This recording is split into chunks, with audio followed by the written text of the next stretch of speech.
Boa noite, irmãos. A adoração a Deus.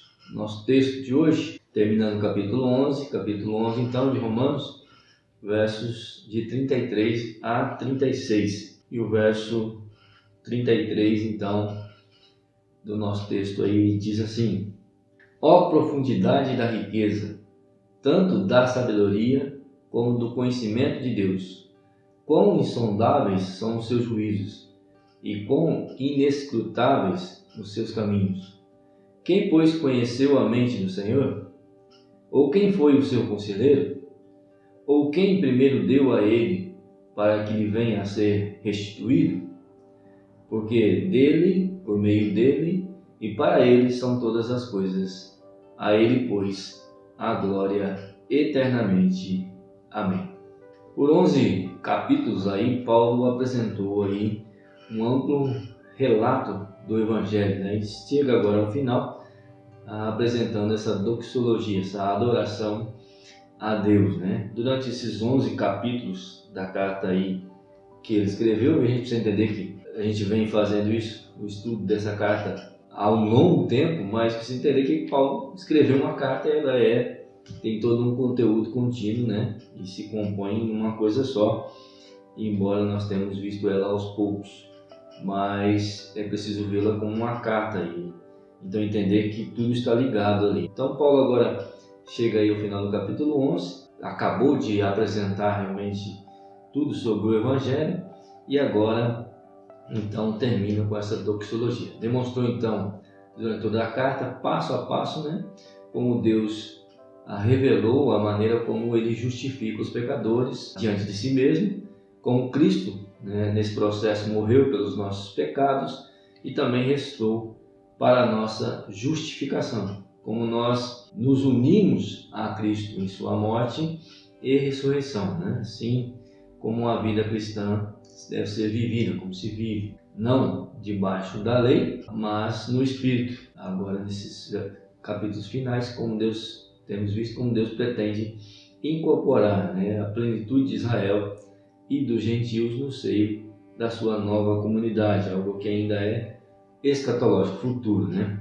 A verdade é que os horizontes de Paulo são vastos. Pedro fala isso, né? Paulo fala de coisas difíceis de se entender, e eu não sei se Paulo conseguiu transmitir tudo o que ele tinha de conhecimento, mas com certeza foi necessário para a vida da igreja, né? Mas talvez tinha muito mais para nos ensinar ou nos transmitir, mas foi aquilo que Deus permitiu que fosse nos transmitido. Ele integra então o tempo real que ele está vivendo com a eternidade, né? Ele tem esse vislumbrar da história, do acontecimento e também da escatologia. E assim ele integra tudo, a questão da justificação, a questão da santificação e glorificação. Paulo então, na sua carta, e por isso que a carta de Paulo aos Romanos é conhecida por essa complexidade e todo o conteúdo, né, sobre o Evangelho. E agora, para dar aquele suspiro, né, ele, naquela sensação de dever cumprido, ou seja, conseguiu expor realmente tudo o que ele tinha para expor sobre o Evangelho, ele que dá esse suspiro assim com aquela expressão de ter cumprido a tarefa.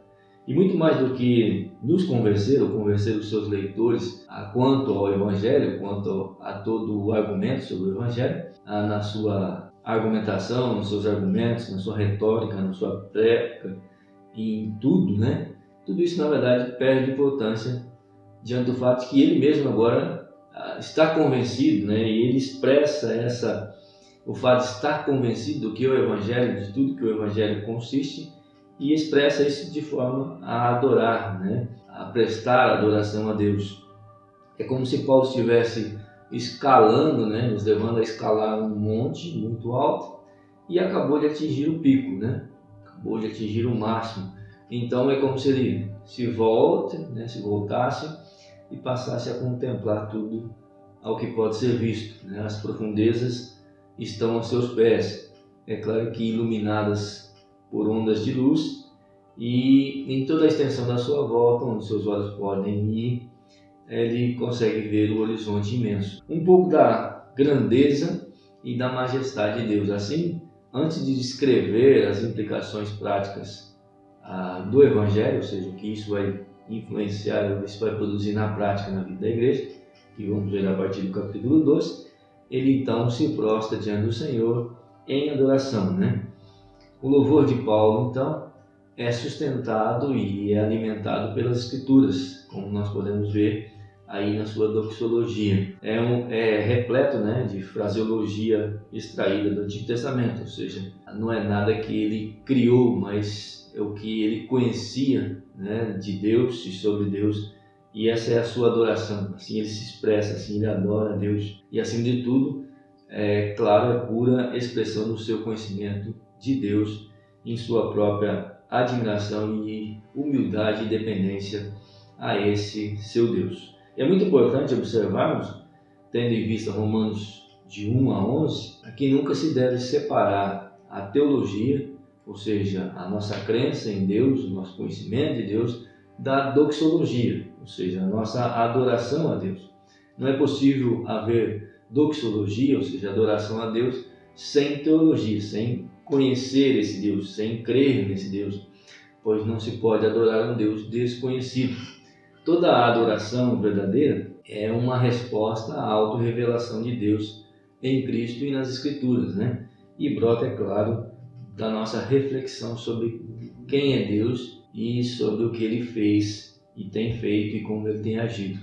Foram as surpreendentes verdades de Romanos de 1 a 11 que com certeza levaram Paulo a essa explosão de louvor e adoração a Deus. Assim sendo, a adoração a Deus é evocada, informada, inspirada pela visão de Deus que temos. O que conseguimos ver de Deus e o que conseguimos ver de Deus está revelado na sua palavra.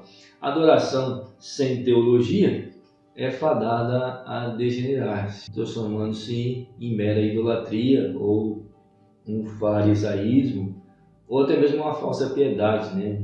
Ou chegando ao extremo de ser apenas um egocentrismo, algo que se faz pensando em si mesmo. Daí o papel indispensável das Escrituras, né? Que dão essa direção, que nos dão a orientação de quem é Deus, nos mostra, nos revela, para que a nossa adoração possa ser realmente dirigida da maneira correta e ser uma adoração verdadeira. Tanto na nossa adoração particular, na nossa devoção privada, né? Nós precisamos dessa direção das Escrituras, quanto na nossa adoração pública, quanto igreja, quando estamos reunidos, nós precisamos dessa direção das Escrituras para que a nossa adoração possa ser realmente dirigida a Deus e possa ser realmente feita a Deus e para a glória de Deus. Por outro lado, não pode haver também teologia, ou seja, podemos dizer que cremos em Deus ou conhecemos a Deus sem uma doxologia, né? Sem adorarmos a esse Deus. Não é possível dizer que cremos, que conhecemos a Deus e não o adorar, não prestar adoração, não prestar honra e louvor a esse Deus. Um interesse em Deus que seja puramente acadêmico, egoísta ou com segundas intenções, meros interesses, não leva ninguém a nada, não leva o homem a nada.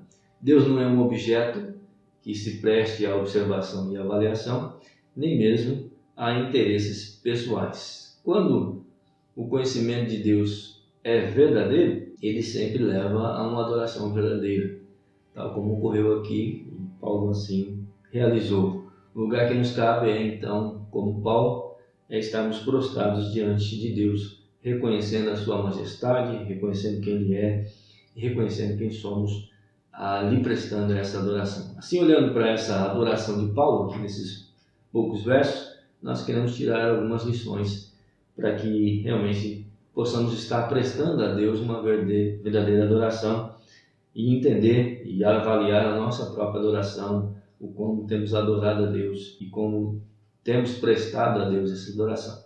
Primeira lição que queremos então tirar aqui do texto, com relação à nossa adoração, ao fato de estarmos adorando a Deus, é que se adora a Deus pelo que Ele é. O verso aí de número 33 nos leva a esse entendimento. E assim, a grande maravilha da sabedoria divina demonstrada na forma como Ele trata de maneira soberana e se relaciona de maneira soberana com os homens, deixa às vezes, leva-nos a estarmos pasmados de admiração, né? E o texto diz: ó profundidade da riqueza, tanto da sabedoria como do conhecimento de Deus. Quão insondáveis são os seus juízos e quão inescrutáveis os seus caminhos.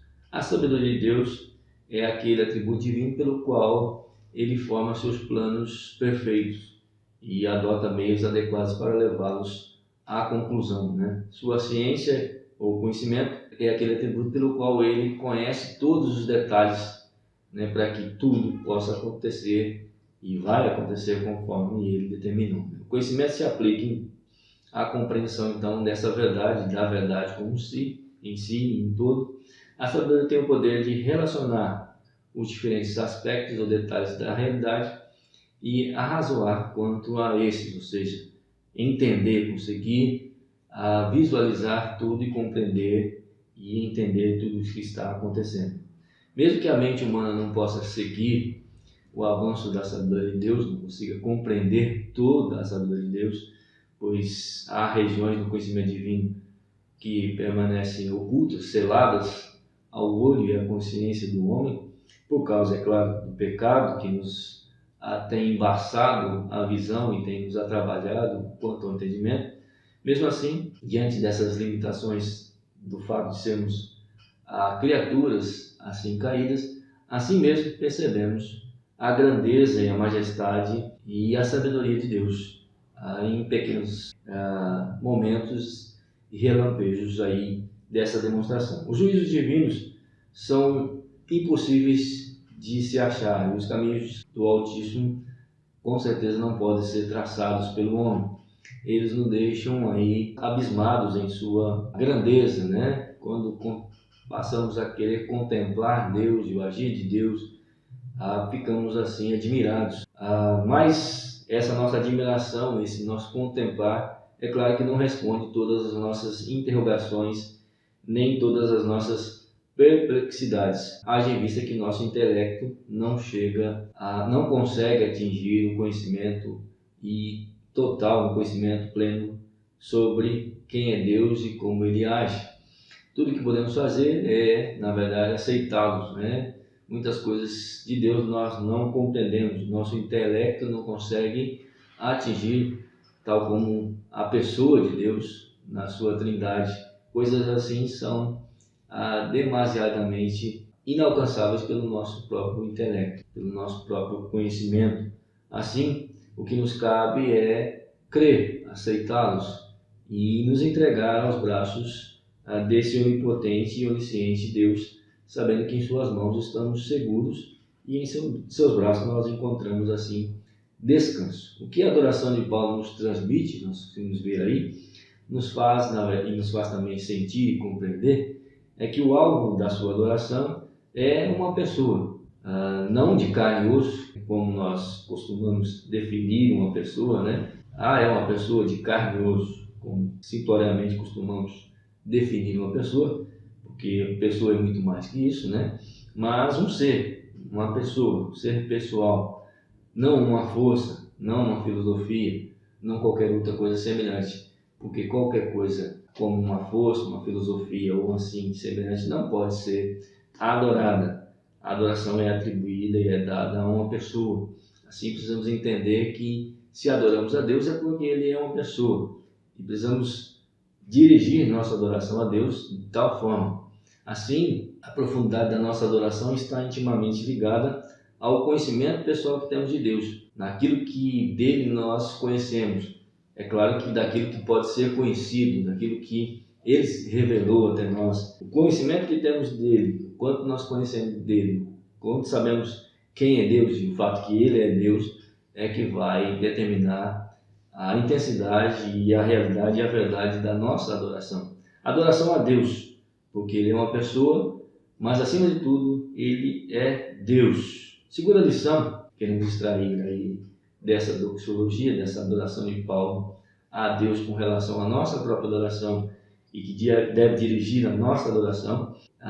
Em segundo lugar, a segunda lição é que se adora a Deus reconhecendo quem somos. Verso 34 e 35 vamos expressar isso. As razões que provam a veracidade do fato de que Deus é Deus, de que sua sabedoria e riqueza vão muito além da nossa atual compreensão, limitados que estamos nesse corpo, no corpo do pecado, são, é claro que, demasiadamente evidentes nas Escrituras. Em vários momentos em vários lugares da Escritura podemos ver isso. Mas Paulo apresenta aqui 3 argumentos ou 3 provas desse fato, extraídos de Isaías 40, né? Isaías capítulo 40, versos 13 a 14.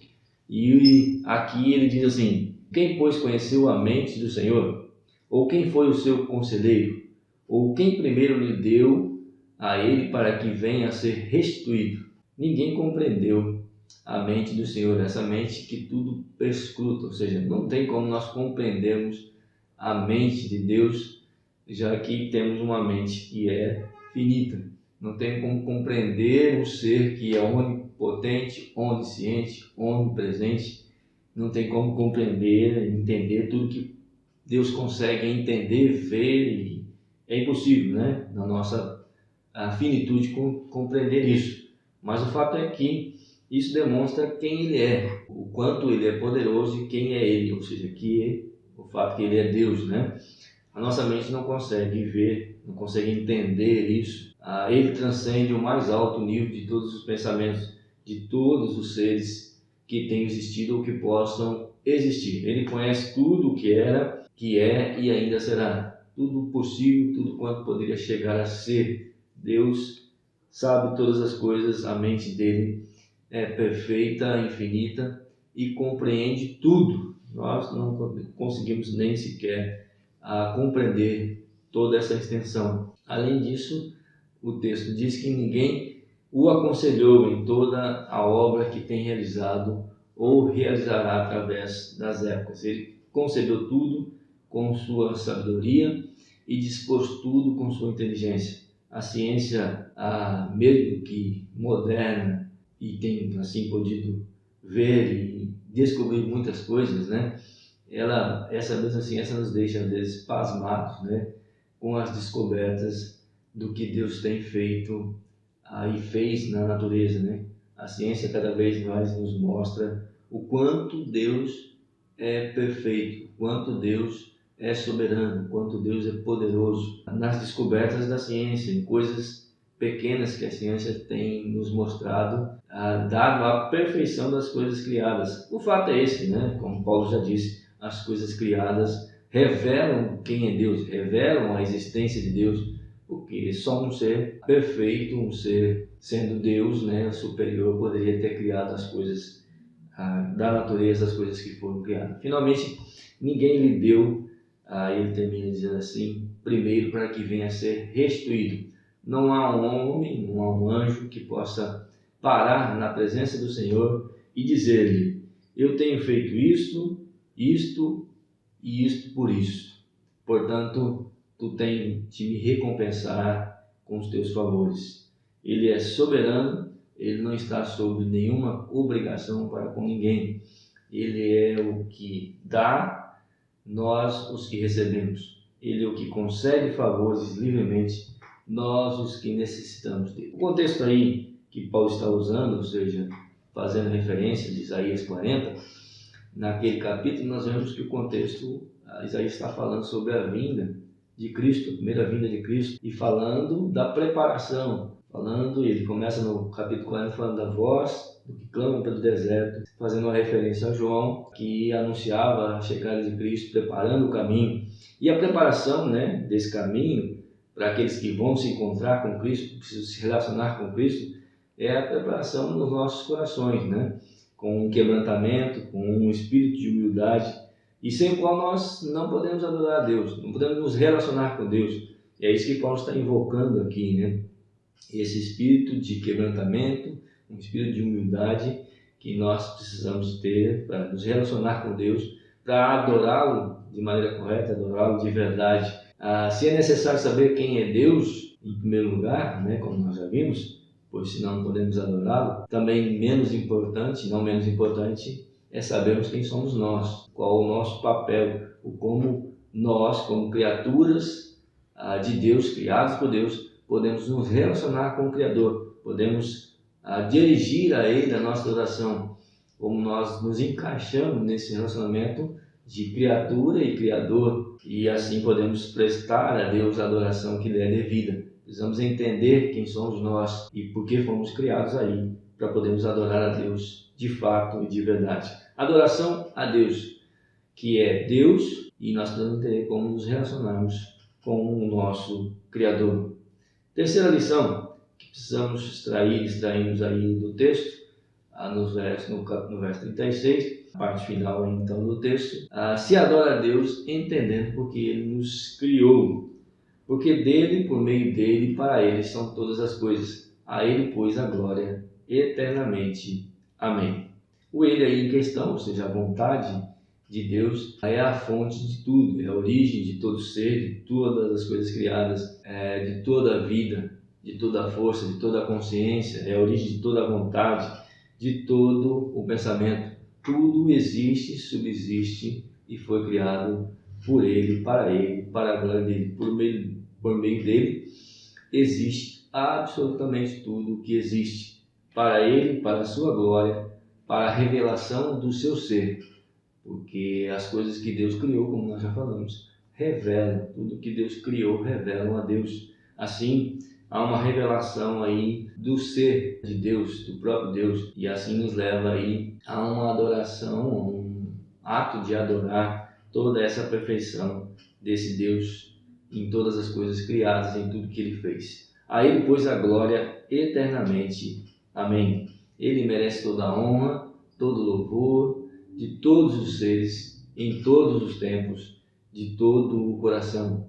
Não há outra maneira de adorar, não há outra maneira de estarmos na presença de Deus, senão com esse espírito, com esse entendimento de que Ele é digno de toda a honra, toda a glória, de todo louvor. Esse é o Deus que tem operado em nossa salvação. Esse é o Deus que Paulo está nos apresentando e apresenta o plano que Ele tem para a salvação do pecador em Romanos, aí de 1 a 11. Esse é o Deus que de maneira soberana tem eleito pessoas e tem cuidado, tem dirigido tudo para que os seus eleitos possam ser alcançados. Esse é o Deus a quem devemos tudo o que somos, tudo o que temos, tudo o que podemos chegar a ser ainda, ou ter como homem, ou acima de tudo como cristãos, como filho de Deus. Esse é aquele que deve ser adorado, porque Ele é Deus. Ele nos criou e nos criou para que possamos adorar. Adoração então a Deus, porque Ele é Deus, porque fomos criados por Ele e principalmente porque fomos criados por Ele para participarmos da sua glória. Deus nos chamou para participarmos da sua glória. Então a glória de Deus também é a nossa glória. Então não tem por que não tributar a Deus glória, louvor e honra, não torcer para que as coisas de Deus sejam bem-sucedidas, sejam finais, cheguem ao fim, sejam cabais, porque a glória do Criador é a glória com que vamos participar. A glória de Deus também se torna a nossa glória. Assim, toda adoração, todo louvor, toda glória deve ser dada ao nosso Deus, ao nosso Criador, que não só nos fez, mas nos fez participantes da sua glória. Deus nos abençoe. Deus abençoe a todos. Tenhamos todos uma boa semana.